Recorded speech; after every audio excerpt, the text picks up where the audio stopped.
如果客人咁啱係用蘋果電話嘅話，都可以接駁呢個 Apple CarPlay 到我哋嘅車嘅系統上面。咁而接駁嘅方法都非常之簡單嘅。我哋可以嚟到嘅車嘅藍牙版面，或者去 Main Menu 裏邊揾翻 Apple CarPlay 嘅 icon， 點咗落去之後，手機配對，咁佢就會以藍牙嘅形式去尋找。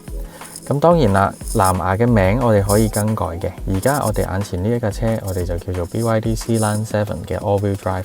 大家可以因應自己嘅喜好咧去更改呢個名嘅。咁再睇啦，去到我哋個電話嗰度，我哋去翻藍牙嘅版面，我哋尋找翻呢架車嘅名，揾翻對應嘅名，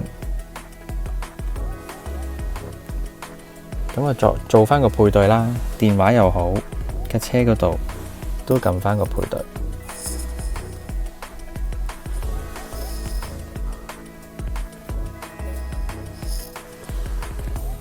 咁電話嗰度呢，亦都要你揀嘅，要連線呢個 CarPlay。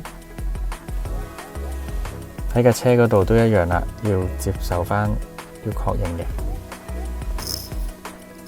完成之後，而家就入咗去 Apple CarPlay 嘅版面噶啦。Apple CarPlay 嘅版面裏邊呢，就會有一啲 Apple 預設咗嘅 App 可以用得到啦，而係合法啦。